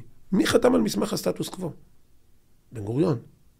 מסמך הסטטוס קוו, שפחות או יותר הבסיס להקמת המדינה, שעל בסיסו קיבל בן גוריון את הטיקט ללכת לדבר בשם העם היהודי כולו. מסמך הסטטוס קוו. מי שחט אותו לאורך לרוחב באלכסון ותמיד רק לכיוון החילוני? בג"ץ. כן. את כל התחומים שבו, תעבור בו תחום, כל דבר שהוסכם במסמך הסטטוס קוו נשחק על ידי בג"ץ. עכשיו, וזה בן גוריון. אבל אני אגיד לך מה אני חושש שקורה דיברת על סוציאליסט. בדיוק. בוא נדבר גם על זה. אוקיי, ואז אני אגיד. דיברנו על סוציאליסט. בן גוריון הסוציאליסט. חוקקו פה חוקים סוציאליסטיים, בהרבה מאוד תחומים. אבל כשבית המשפט אז, בקום המדינה, בית המשפט היה גורם שנלחם כנגד הסוציאליזם. אבל היום הוא מייצג עמדות אפילו קומוניסטיות בהרבה מובנים. יש ויש. יש תחומים שכן ויש תחומים שלא. אבל אני חושב ששם, דווקא בתחום הכלכלי, של ימין ושמאל כלכלי, דווקא שם, אני חושב שהעמדות של מפלגת בג"ץ פחות מובהקות. מסכים. ולכן זה לא תחום שקורע גם זה תחום שהוא גם לא קורע את המדינה פוליטית. גם בליכוד אתה תמצא סוציאליסטים, נכון. וגם בשמאל אתה תמצא... אבל זה יותר גם בגלל שפשוט יש פה בעיה קיומית, זה בוערת. נכון, ולכן אני אומר, בסופו של דבר, אנשים במדינת ישראל היום פחות הולכים לבחירות על סוגיה של ימין או שמאל כלכלי. כן.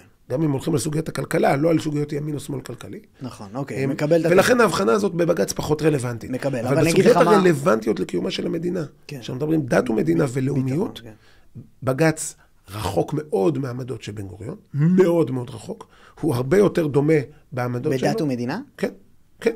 אני אומר שוב, אני מבין, אבל פה אני מרגיש שאתה לוקח דמות, אתה יודע, כמו האדמו"ר הכי גדול של החילוני השמאלני, ומשתמש בו למען הטיעון שלך, וזה משהו שפשוט חבל בשביל שיבינו.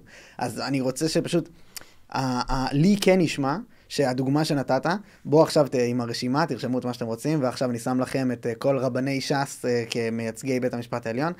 אני לא רואה תרחיש שבו זה לא קורה, במידה והרפורמה עוברת. זה העניין העיקרי. אז אני חולק עליך. כי דבר ראשון, ש"ס היא אפילו בתוך הקואליציה מיעוט. בסדר, ש"ס, ברור, אבל הכוונה היא לייצוג דתי. ייצוג דתי אפילו ימני. אני חושב שאם הרכב בית המשפט העליון ישקף במידה זו או אחרת את הרכב יחסי הכוחות ועמדות בציבור, כן. זה יהיה פחות נורא. אבל אני חושב שהדרך הבטוחה ביותר למנוע את החשש הזה, זה שבית המשפט, במקום לנסות לבוא ולייצר בית משפט שהוא קופי-פייסט של הכנסת, שיש בזה יתרון, אבל יש בזה גם חסרונות, זה לקבוע שבית משפט לא מתערב בחקיקה, פול סטופ. אל תתערב בחוקים, נקודה. ואז ממילא פחות חשוב לי מה עמדתך הפוליטית. הבנתי. פחות תתמודד לשפוט על פי החוק, ולא על פי עמדותיך. אז מטרת הרפורמה היא לא בפועל להכניס דעות לתוך אז אני אומר, אני חושב שצריך, בסופו של דבר צריך איזון של גם וגם. מצד אחד צריך שבית המשפט גם ישקף בעמדותיו את כלל הציבור, את רוב הציבור. אני חושב שזה צריך להיות. ובשנייה שהוא ישקף בעמדותיו את רוב הציבור, גם האקטיביזם שלו יהיה פחות. כן. כי הוא לא יהיה צריך להתערב בחוקים. זה אבל בא גם וגם. זה אני מבין לגמרי, וזה גם נתת דוגמת ארצות הברית, נבחרי בית המשפט העליון נבחר שם למעשה, וזה כבר משהו נכון, ויש מאפיינים שדואגים לזה שזה לא יהיה נבחר כל 4 שנים. בדיוק. משהו שפה אין גם בראש לא, יש, אבל בסדר, אבל שנייה. אבל בהצעת הרפורמה שלנו. משהו שיותר... ולכן בהצעת חוק שלנו לשינוי שיטת בחירת שופטים, שמונחת על שולחן הכנסת. כן. אנחנו קבענו לצורך העניין שקואליציה תוכל למנות רק 2 שופטים על פי רצונה בלבד. אבל היא יכולה להישאר יותר משתי קדנציות. אז זאת אומרת שאם הכנסת באופן עקבי ושיטתי מצביעה שוב ושוב ושוב בעד אותה עמדה, כן.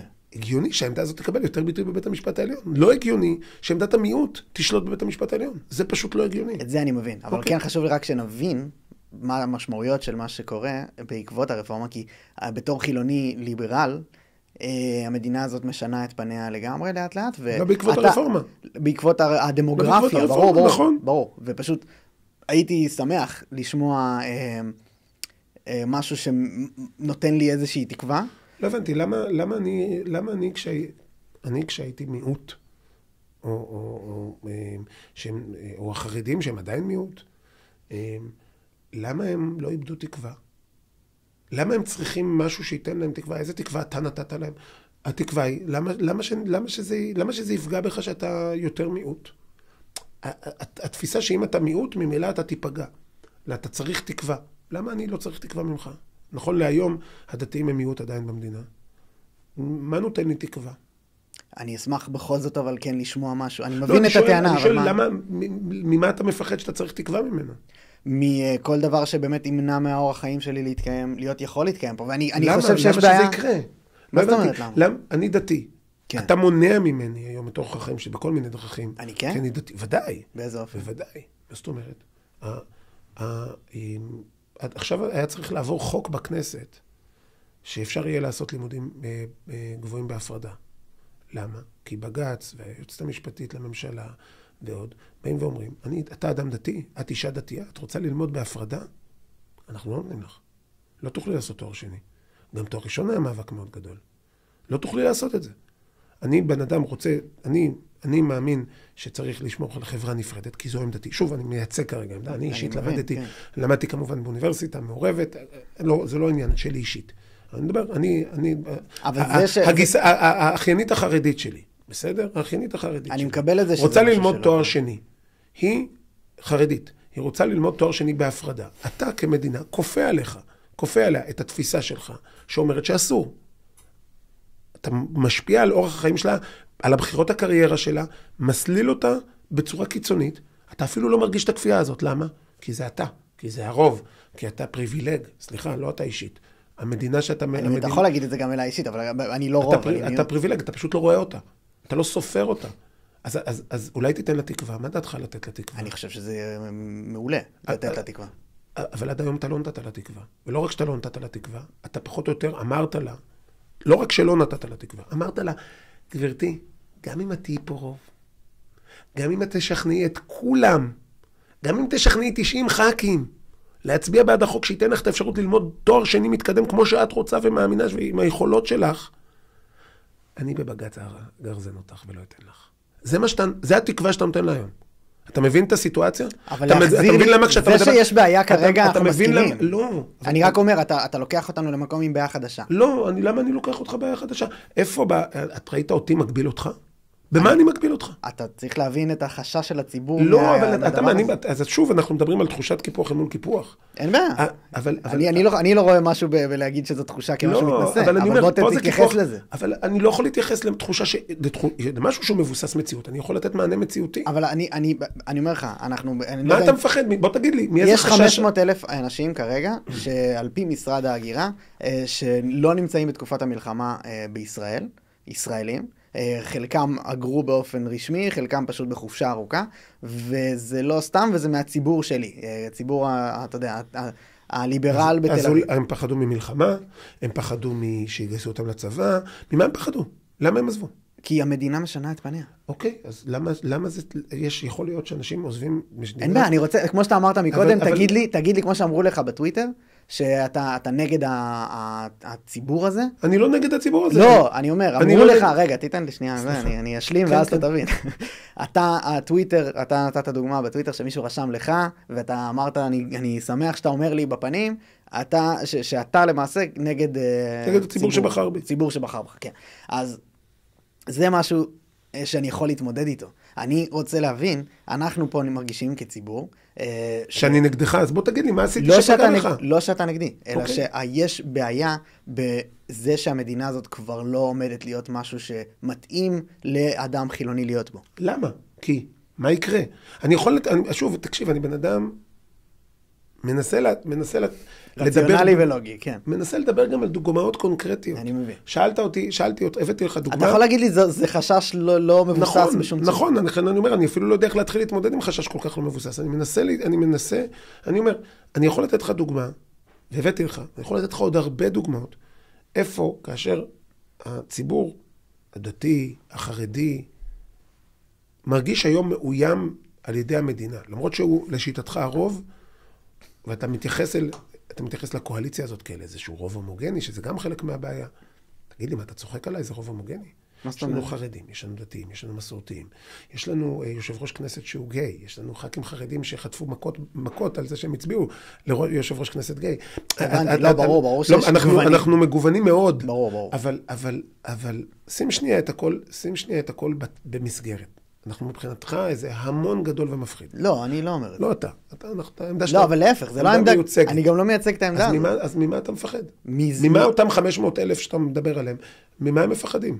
מלהיות מיעוט נרדף. למה נרדף? בוא תגיד. אז אני אומר שוב, אני מוכן להביא לך דוגמה, מה החרדים, המדינה היום לא נותנת להם לעשות, בלי שום הצדקה מלבד הרצון לכפות עליהם עמדות וערכים שונות מהערכים שלהם. הרי זה לא יפגע בך. אני לא רוצה לייצג, כי כמובן שהטיעונים הכי שנשמעים מהצד הזה, זה כל מיני, אתה יודע, זכויות להט"ב, ולנסוע בשבת, וזה לא חזק בעיניי, ברור.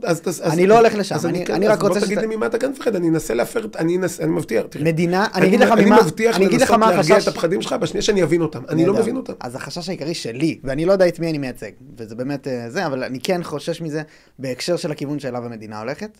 זה שאני שומע יותר ויותר קולות של אנשים שמגיעים אליי לפודקאסט, ואנשים שמייצגים, אתה יודע, נראה לי גם בציבור, אבל זה גם נבחרי ציבור עצמם, למלחמה אינסופית על האדמה.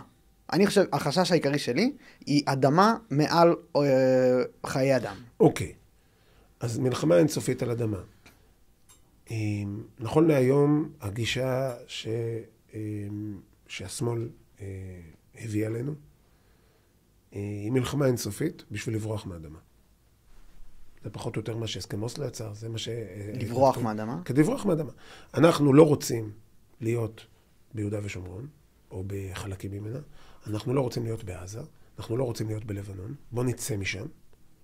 זה היה הרציונל של היציאה החד-צדדית ב-2000 מלבנון, זה היה הרציונל של הסכמי אוסלו, שרבין דיבר על זה שאנחנו ניתן את השטח הזה.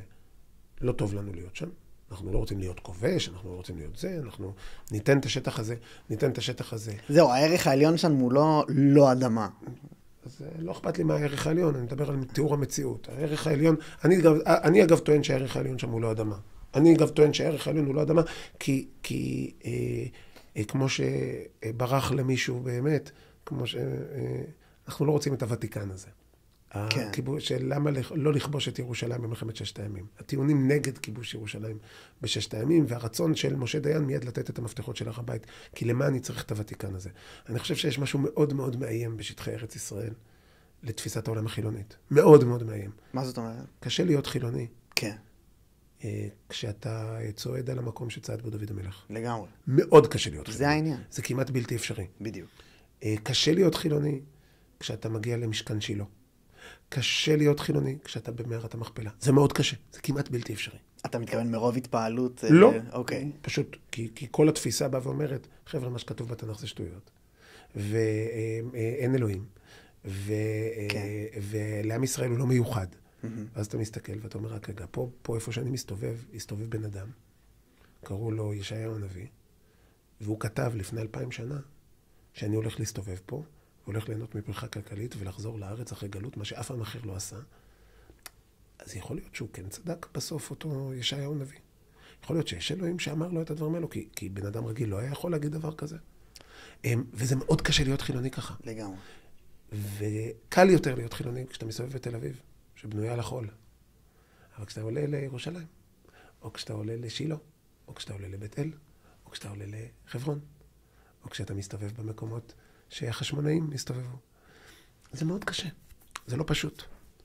זה בדיוק העניין. אוקיי, אני חושב שאנחנו יותר ויותר הולכים להתמודד עם המציאות, עם האמת הזאת אפילו, של חילוני באדמת ישראל אין הרבה מקום. לא בגללי, לא באשמתי, לא בגלל הדמוגרפיה גם. מעצם הרעיון של המדינה. והעניין העיקרי שממנו אני רוצה שתתייחס לחשש העיקרי, הוא זה אני חושש מסמכות אלוקית להחלטות. לכן אמרתי לך בתחילת הדברים, כששאלת אותי, אמרתי, האנשים שהוציאו עליי את הכעס ואת הצעקות שלהם, אני חושב שרובם זה עניין פנימי שלהם. זה עניין שהם מבינים את מה שאמרתי. ומבחינתם, אני, או הקואליציה, או הציבור שבחר בי, מזכירים להם כן. שבאמת הם לא יודעים מה הם עושים פה אם הם לא קשורים ליהדות. בדיוק. הם לא יודעים מה... וברוך השם רובם, אגב, גם החילונים, גם המסורתיים, קשורים ליהדות. הם לא באמת מנותקים. זה לא עניין של מנותקים, פשוט אשכרה, כשאתה אומר את זה, האמת, אתה אומר אמת, ואני מאמין לך לגמרי, וזה הדבר שמפחיד אותי, וזה הדבר שאני חושב שבגללו אנשים אומרים שזה לא אמת, ויוצאים לריב. יכול להיות, אבל אני אומר שוב, יש פה עובדה שהאדמה הזאת קדושה, להמון אנשים, ורובם כמונו יהודים, אבל גם הרבה לא, ויהיה פה מלחמה על זה לנצח. לא, האדמה הזאת היא, בעצם נוכחותנו בה, מזכירה לכולנו שאנחנו יהודים, מזכירה לכולנו שאנחנו לא יכולים לברוח מהיותנו יהודים, גם אם אנחנו מנסים, גם אם אנחנו רוצים. מזכירה לכולנו, כן, שיש אלוהים, ארץ אשר הנה השם אלוקיך בא מראשית השנה ועד אחרית שנה. היא מזכירה את זה. ובן אדם עכשיו, לא רק בן אדם חילוני, גם בן אדם דתי, לא תמיד זוכר את אלוהים. ברור. אפילו זה לא עניין שזוכר. ואפרופו בן גוריון והרצל, עם זה אתה לא חולק איתם. אני לא מסכים איתך, כי הרצל אמר שהשיבה לציון היא קודם כל השיבה ליהדות. אבל הרצל גם אמר שבעצם השימוש בציון הוא שימוש של שלהוב ההמון. הרוב ילך איתו לשם. אבל הוא אמר שהיא קודם כל שיבה לציון. בסדר, זה הכי פחות חשוב. אבל הוא אמר שהשיבה לציון היא קודם כל שיבה ליהדות. והיו כל מיני כאלו שחשבו שאפשר בלי. הם נעלמו. ולכן אני חושב הפחד או החשש זה פחד של אנשים, והחשש שלהם יותר מעצמם מאשר ממני. אני לא... מעצמם? הם חוששים מעצמם. מה זה אומר? הם חוששים שהם, אם יסתכלו פנימה, הם יגלו שהם כן יהודים. הם כן מאמינים. הם כן... יש להם סיבה להיות פה. זה אבל אולי קצת כן מתנשא. ודאי שזה מתנשא. אז בוא תנסה כן להבין את זה שהתשובה של אנשים כמוני היא דווקא לגלות שוואלה, אין לי מקום. ודאי שזה מתנשא, אבל אני חושב שאתה, סליחה שאני אתנסה עליך, שנייה, אני חושב שאתה טועה כי אתה כן פה. ואני חושב שאתה טועה כי האנשים הגיבורים, החילונים, המסורתיים, הדתיים, גם מעט החרדים, גם אחד גם זה יגיע, שיצאו למלחמה, ועזבו הכל בשביל העם שלהם, יש להם סיבה לזה. אם הם היו חושבים שאין להם סיבה להיות פה, הם היו עושים כמו אותם 500,000 שאתה אומר שיצאו. לאט לאט לא יהיה להם. אני חושב שיש להם, ואני חושב שיש להם היום יותר. אבל רגע, אני חושב שיש להם היום יותר ממה שהיה להם פעם, כי הם הרבה יותר מחוברים. הרגש הזה של אנשים שקמו להצלת המדינה שלהם, אתה יודע, בהחלטה, כמו שאתה אמרת, גייסו את עצמם, וזו תופעה שקרתה גם באוקראינה. לא, לא. מה זאת אומרת? זה קרה באוקראינה, לא קרתה התופעה שקרתה פה בישראל, של מטוסים מלאים שבאים מכל העולם, גם יהודים ישראלים, גם יהודים שאינם ישראלים, שבאו לפה לעזור ולהילחם. מאוקראינה אנשים ברחו כפליטים. המון. אוקראינים. נכון. מישראל לא ברחו כפליטים. אבל אוקיי, אז אולי אוקראינה זה לא דוגמה, אבל היצר הזה להגן על המולדת שלך כשהיא מותקפת, זה יצר שלא צריך אלוהים בשבילו. אני חולק עליך, אני לא אומר שזה לא קיים, אני אומר שזה לא קיים בצורה, אני לא חושב שזה קיים בסיבה, וזה בעיקר לא קיים בדרך. כשאתה רואה אנשים יוצאים למערכה, ואתה שומע אותם, אתה שומע איך הם מדברים, ואתה לא סתם, יש אנשים אולי שזה מפריע להם, אבל גם החיילים הכי חילונים, הכי יצאו למערכה הזאת, וחיפשו ציציות, ויצאו עם פסוקים, ועם שירים, שהם שירי קודש. אני לא חושב שזה מתנשא, כי זה לא שלי יותר משלהם. זה שלהם בדיוק כמו שזה שלי. והם יודעים את זה. יש כמה... לי אתה אומר שאני עוד לא יודע את זה. אני לא יודע אם אתה לא יודע. אני חושב שאתה גם יודע, כי אתה פה. אתה יודע. ואני לא... והחשש שלך מזה שאני אכפה עליך הוא חשש שווא. אני לא חושש שאתה תכפה עליי משהו באורח החיים בפועל. אבל אולי יש אנשים שחוששים. החשש הזה הוא חשש שווא. זה אני מבין. החשש האמיתי שלך, של אנשים שאתה דיברת בשמם, לא יודע אם שלך אישית, זה שאתה תכפה על עצמך. זה שאתה תגיע למסקנה שאתה לא רוצה להגיע אליה. שהיא? כמו שאמרתי. והמסקנה הזאת צועקת מהאדמה. מהאדמה, מהעם, או כמו שאנחנו בציונות הדתית אומרים, מעם ישראל, מארץ ישראל, מתורת ישראל. זאת אומרת, אתה מדבר על עצם קיומו של אלוהים בעולם. זה מה שאני חושש ממנו. עם ישראל הוא העם שמעיד על קיומו של אלוהים בעולם.